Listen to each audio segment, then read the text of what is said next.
Hello friends, आपल्या सर्वांची आवडती मालिका लपंडाव या मालिकेच्या आजच्या रविवार 22 फेब्रुवारीच्या एपिसोडमध्ये एक जबरदस्त ट्विस्ट आला आहे. आपल्या सगळ्यांना माहिती आहे की सखी आणि कान्हा हे दोघे व्हॅलेंटाईन डे साजरा करणार होते.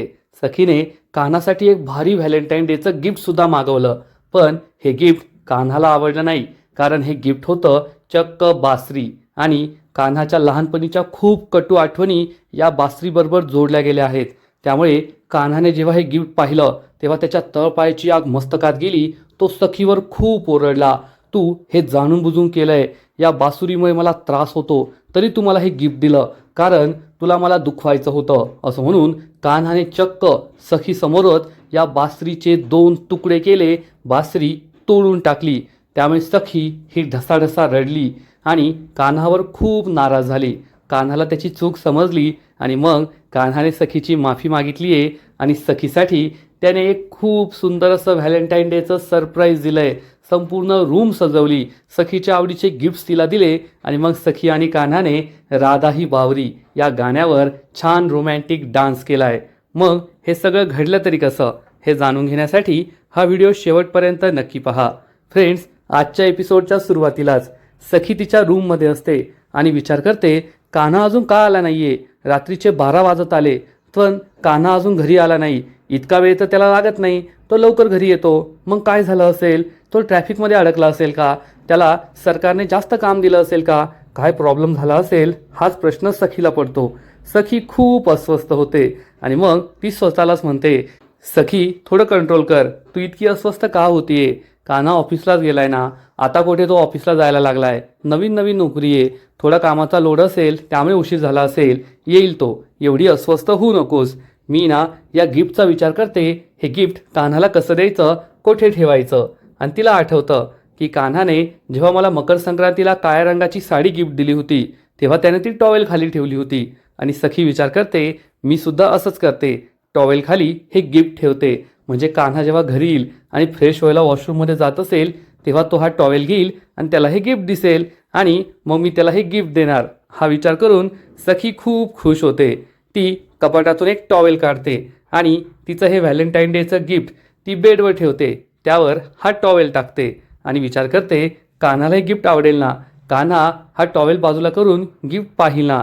आणि तेवढ्यात कान्हा घरी परत येतो. जवळपास रात्रीचे 12 वाजलेले असतात आणि आज कान्हाने ऑफिसमध्ये खूप मेहनत केलेली असते ते कॉन्ट्रॅक्टचं कोटेशन चोरून पाहण्यासाठी, त्यामुळे तो थकलेला असतो. सखी त्याला पाहून खूप खुश होते. त्याच्या हातातून बॅग, टिफिन बॉक्स हे सगळं घेते आणि विचारते, का रे कान्हा, आज तुला यायला खूप उशीर झाला. कान्हा सांगतो, हो, ऑफिसमध्ये कामसुद्धा होतं आणि मग घरी येताना ट्रॅफिकसुद्धा लागलं.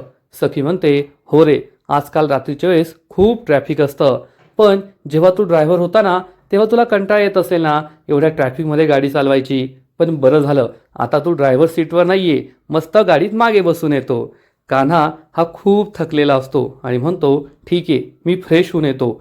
सखी त्याला म्हणते, फ्रेश व्हायला जातोयस ना, मग टॉवेल घेऊन जा ना. कान्हा म्हणतो, बाथरूममध्ये टॉवेल आहे ना, तोच वापरेल. सखी त्याला सांगते, नाही, तो मी धुवायला टाकलाय, तू हा टॉवेल घेऊन जा. कान्हा म्हणतो, ठीक आहे, आणि तो बेडवर पडलेला टॉवेल उचलतो आणि हा टॉवेल उचलताच त्याला सखीचं गिफ्ट दिसतं. सखी खूप खुश होते. कान्हा तिच्याकडे आश्चर्याने पाहतो. कान्हा हे गिफ्ट उचलतो आणि विचारतो, हे गिफ्ट. सखी त्याला सांगते, व्हॅलेंटाईन डेचं गिफ्ट आहे. तर कान्हाला आश्चर्य वाटतं आणि तो म्हणतो, कशाला उगचच. तर सखी म्हणते, उगचच म्हणजे तू मला मकर संक्रांतीला साडी गिफ्ट केली होती, ती सुद्धा उगचच केली होती का. अरे असं नसतं, गिफ्ट गिफ्ट असतं, गिफ्ट दिल्यावर असं नाही बोलायचं, थँक्यू म्हणायचं असतं. कान्हा म्हणतो, थँक्यू, हे गिफ्ट तुम्ही माझ्यासाठी आणलंय का, पण का आणलं. तर सखी म्हणते, कारण तू स्पेशल आहे ना. हे ऐकून कान्हा सखीकडे आश्चर्याने पाहू लागतो. तर सखी म्हणते, तू ये ना खूप बोलतोस आणि मला सुद्धा बोलायला लावतोस. मी का आणलं, कशासाठी आणलं हे नको विचार करूस, तर गिफ्ट उघडून पहा, खूप छान गिफ्ट आहे. कान्हा खुश होतो आणि सखीने दिलेलं हे गिफ्ट ओपन करू लागतो. सखी खूप खुश असते. तिला असं वाटतं, कान्हाला हे गिफ्ट आवडणार आणि तो नक्कीच माझी स्तुती करेल. आणि कान्हा हे गिफ्ट उघडतो आणि गिफ्ट उघडताच त्याला जबर धक्का बसतो, कारण सखीने कान्हाला चक्क एक बासरी गिफ्ट दिलेली असते आणि ही बासरी पाहताच कान्हाचे एक्सप्रेशन बदलतात. सखी त्याच्याकडे पाहत राहते. की कान्हाला हे गिफ्ट आवडते की नाही, पण कान्हाचं रिॲक्शन वेगळीच असते. कारण ही बासुरी पाहताच कान्हाला आठवतं की त्याच्या वडिलांना देवदत्त किर्लोस्करला सरकारने कसं मारलं होतं. त्यानंतर आपल्या आईची अवस्था काय झाली होती. अपर्णा बेशुद्ध पडली होती आणि आजसुद्धा ती त्याच अवस्थेत आहे. आजसुद्धा तिला तो दिवस नजरेसमोर दिसतो. ती हायपर होते, घाबरते, रडते, ओरडते.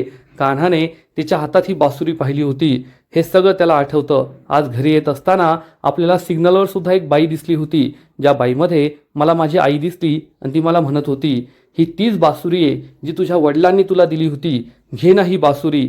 कान्हा रडवेला होतो. त्याच्या डोळ्यात पाणी येतं. तो खूप चिडतो आणि तो सखीला जाब विचारतो, हे काय गिफ्ट दिलेस तू मला. जो कान्हा आत्तापर्यंत सखीला अवजाव करत होता, तोच कान्हा चक्क तिला अरेतुरे करतो आणि विचारतो, तुझी हिंमत कशी झाली मला हे गिफ्ट देण्याची. हे सगळं तू जाणून बुजून केलंय ना. सखीला जबर धक्काच बसतो की कान्हा एवढा का चिडलाय. कान्हा सखीला ही बासरी दाखवतो आणि जाब विचारतो, तुला माहितीये ना या बासरीचा मला किती त्रास होतो. ही फक्त बासरी नाहीये तर माझी दुखरी नस आहे, दुखरी नस. लहानपणापासून या बासुरीने मला खूप त्रास दिलाय. आता या बासुरीमध्ये ना कोणते सूर नाहीये तर फक्त हवाय हवा, गुदमुरणारी, जीव घेणारी हवा. आणि तू हे सगळं जाणून बुजून केलंय कारण तुला माहित होतं ही बासुरी मी पाहिली ना की मला त्रास होईल, माझी ती दुखरी नस दाबली जाईल, म्हणून तू हे सगळं केलंय. सखी, खरंच तू हे नव्हतं करायला पाहिजे. सखीला काही कळतच नाही की कान्हा असं का बोलतोय आणि कान्हा तिला फाड फाड बोलतच असतो. तू हे सगळं जाणून बुजून केलंय, तू मला त्रास देण्यासाठी केलंय.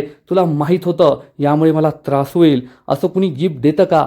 व्हॅलेंटाईन डे, प्रेमाचा दिवस, आणि त्या दिवशी तू मला असं गिफ्ट दिलं, मला दुखावलंयस तू. असं म्हणून कान्हा चक्क ही बासुरी तोडून टाकतो. त्यामुळे सखीला जबर धक्काच बसतो.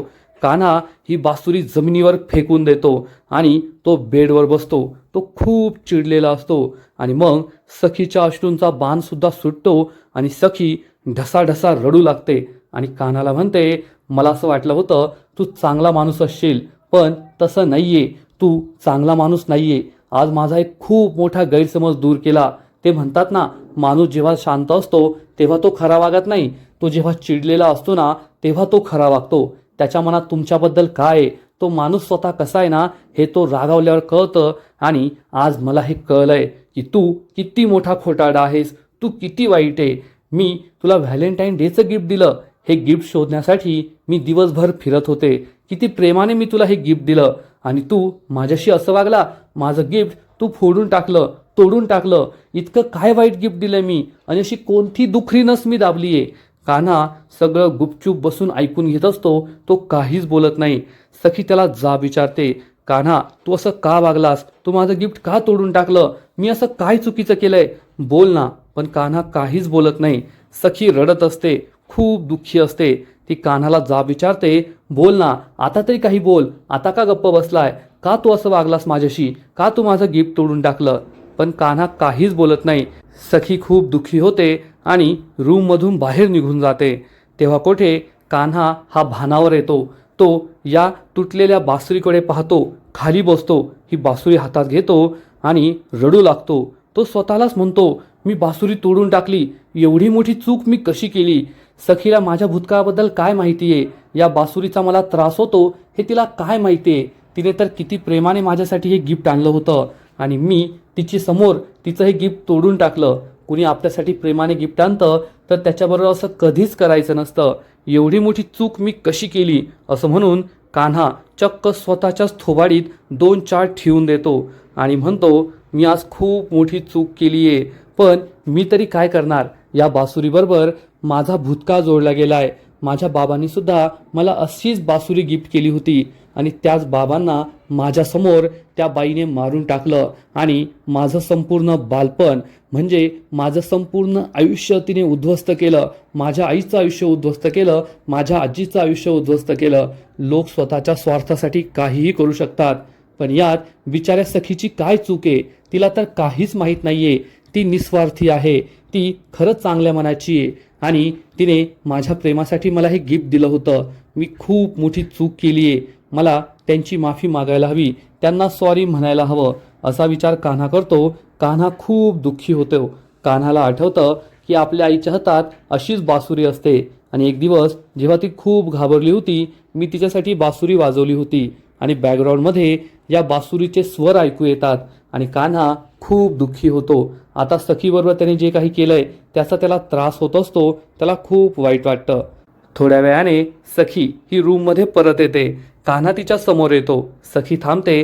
कान्हा तिला सॉरी म्हणतो. मला माफ करा, माझ्याकडून खूप मोठी चूक झाली. पण सखी त्याच्याशी बोलतच नाही आणि कान्हा तिला थांबवतो. सखी चिडून म्हणते, मला आहे ना तुझं खरं रूप कळालंय आणि आता मी ठरवलंय की मर्यादा पाळायची. नाहीतर मीच मर्यादा पार करत होते आणि तुलाही पार करू देत होते. पण आता अशी चूक मी करणार नाहीये. त्यामुळे मी ठरवलंय की आजपासून आपण दोघांनी एका बेडवर झोपायचं नाही. मी तुझ्याबरोबर एका बेडवर झोपणार नाही. हे ऐकून कान्हाला मोठा धक्काच बसतो. कान्हा विचारतो, मग तुम्ही कुठे चाललायत? सखी सांगते, मी सोफ्यावर झोपणार. कान्हा तिला थांबवतो आणि म्हणतो, नाही, तुम्हाला सवय नाहीये. मी सोफ्यावर झोपतो, तुम्ही बेडवर झोपा. उगाच तुम्हाला त्रास होईल. सखी चिडून म्हणते, माझी खोटी खोटी काळजी दाखवायची गरज नाहीये. मी सोफ्यावर ॲडजस्ट करेल. तुझ्या चाळीत मी खूप वेळेस ॲडजस्ट केलं होतं, आत्तासुद्धा करेल.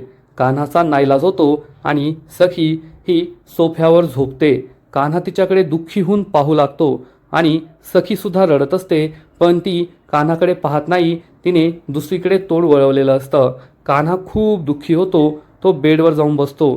तेव्हा त्याला दिसतं की आपण सखीने दिलेल्या गिफ्टचे 2 तुकडे केले आहेत. बासुरी तोडून टाकली आहे आणि कान्हा जे काही वागला त्यामुळे सखीसुद्धा दुखावलेली असते.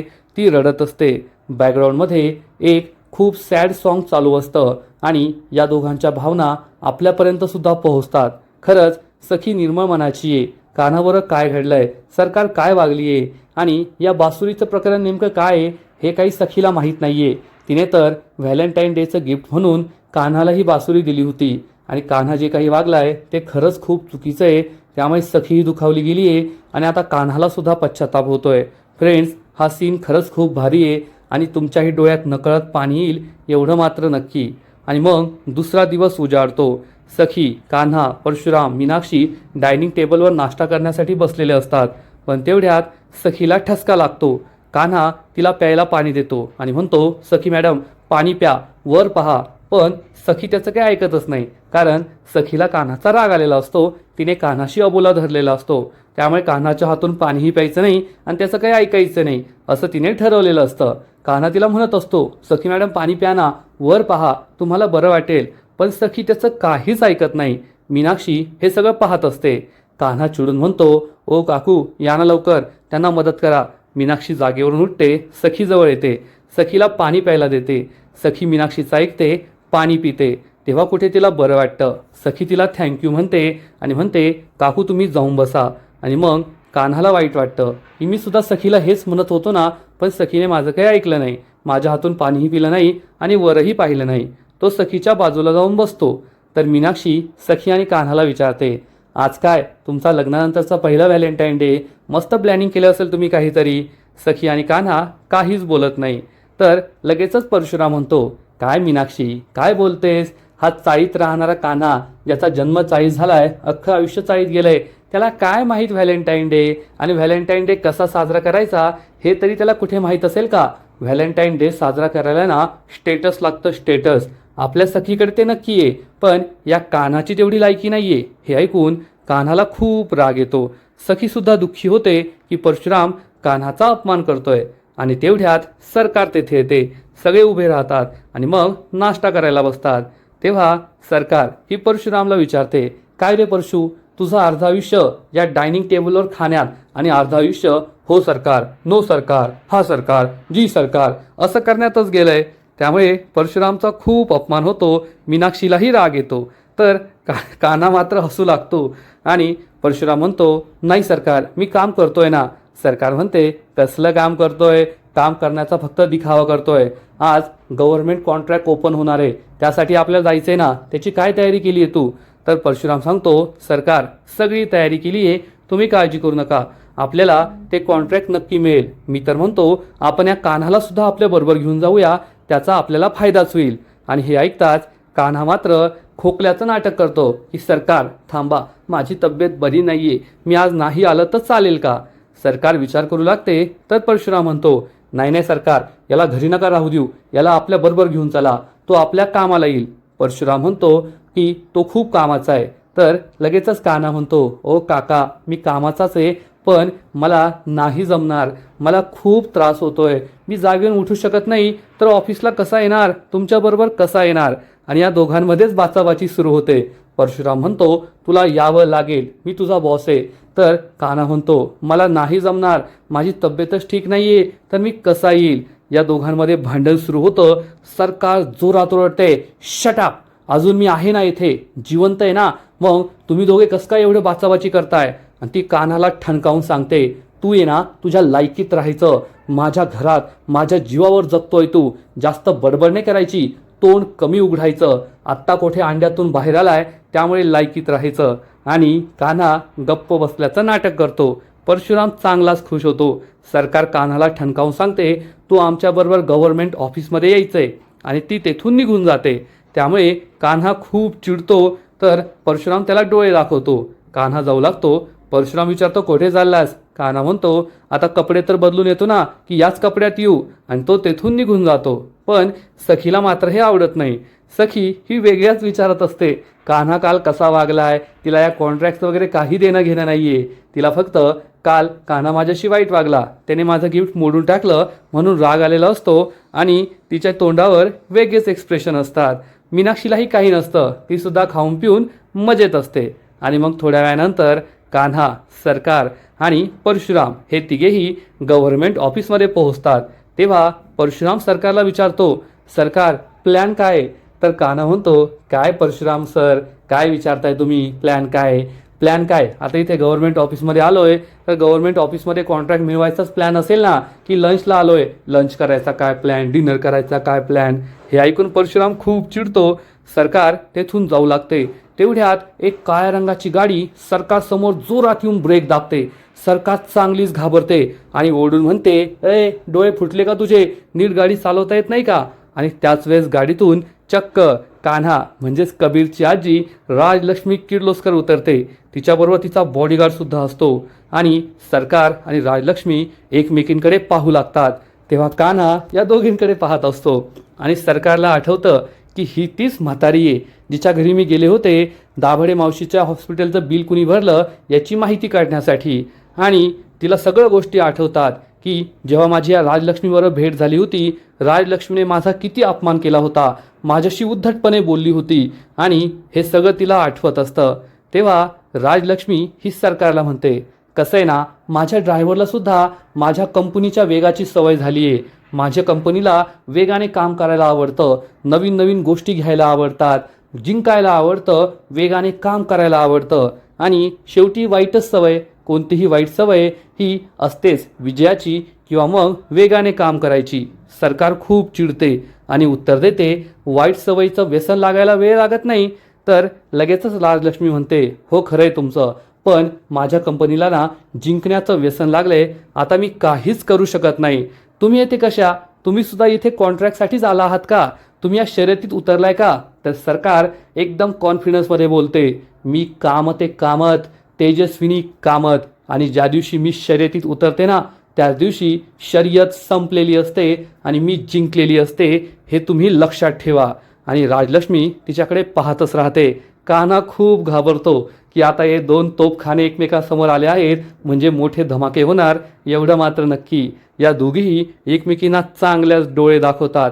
पण सरकारला माहीत नसतं की जो कान्हा तिच्या बाजूला उभा आहे तो याच बाईचा नातू आहे, किर्लोस्कर कन्स्ट्रक्शनचा मालक आहे, आणि त्याने आधीच आपल्या कंपनीतून कॉन्ट्रॅक्टचं कोटेशन पाहिलंय आणि राजलक्ष्मीला पाठवलंय सुद्धा. आणि आजचा एपिसोड येथेच संपतो. फ्रेंड्स, खरंच लपंडाव मालिका दिवसेंदिवस खूप इंटरेस्टिंग होत चालली आहे. एकीकडे सखी आणि कान्हाचा रोमांस, आणि मग दुसरीकडे सरकार, राजलक्ष्मी, कबीर यांची कॉम्पिटिशन, हे सगळं पाहायला मजा येते, एवढं मात्र नक्की. आजचा एपिसोड तर भारी होता, पण या मालिकेचा पुढील एपिसोड आणखीन भारी असणारे, आणखीन मोठा ट्विस्ट या मालिकेत येणारे. मग नेमकं घडणार तरी काय. फ्रेंड्स, पुढील एपिसोडमध्ये आपण पाहू की राजलक्ष्मी ही सरकारला म्हणेल की तुमच्या कंपनीचे 70 एम्प्लॉई केसी कंपनीने पळून नेले, ऐकून खूप वाईट वाटलं. तर सरकार ही राजलक्ष्मीला म्हणेल, तुम्ही सुद्धा सावध राहा, त्या केसी कंपनीचा वेग खूप जास्त आहे, तीच कंपनी तुमचे सुद्धा एम्प्लॉई पळू शकते किंवा तुमचे कॉन्ट्रॅक्ट सुद्धा पळू शकते. तेव्हा राजलक्ष्मी खुलासा करणार, ओ सरकार, केसी कंपनी म्हणजे किर्लोस्कर कन्स्ट्रक्शन आणि ती कंपनी माझीच आहे, मीच त्या कंपनीची मालकीण आहे. हे ऐकून सरकारच्या पायाखालची जमीनच सरकणार. तिचा विश्वासच बसणार नाही की ज्या केसी कंपनीला आपल्याला इतके मोठमोठे धक्के दिले त्या कंपनीची मालकीण ही म्हातारी आहे. आणि मग कान्हा घरी पोहोचणार. सखी त्याच्यावर नाराज असेल पण कान्हा सखीला मनवणार आणि मग सखीसाठी तो एक स्पेशल व्हॅलेंटाईन्स सरप्राईज देईल. संपूर्ण रूम सजवेल. सखी आणि कान्हा दोघे राधा ही बावरी या गाण्यावर रोमॅन्टिक एनर्जेटिक डान्स करतील. दोघांना या डान्स करताना पाहताना आपल्या सगळ्यांनाच आवडेल एवढं मात्र नक्की. तर फ्रेंड्स, तुम्ही सुद्धा एक्सायटेड आहात ना लपंडाव मालिका पाहण्यासाठी? नक्कीच कमेंट करून सांगा. आणि लपंडाव मालिकेचे असेच नवीन नवीन अपडेट्स सर्वात आधी जाणून घेण्यासाठी व्हिडिओला लाईक करा, शेअर करा, चॅनलला सबस्क्राईब करून बेल आयकॉनवर क्लिक करा. म्हणजे या मालिकेचे नवीन नवीन एपिसोड तुम्हाला सर्वात आधी पाहायला मिळतील. खूप खूप खूप धन्यवाद.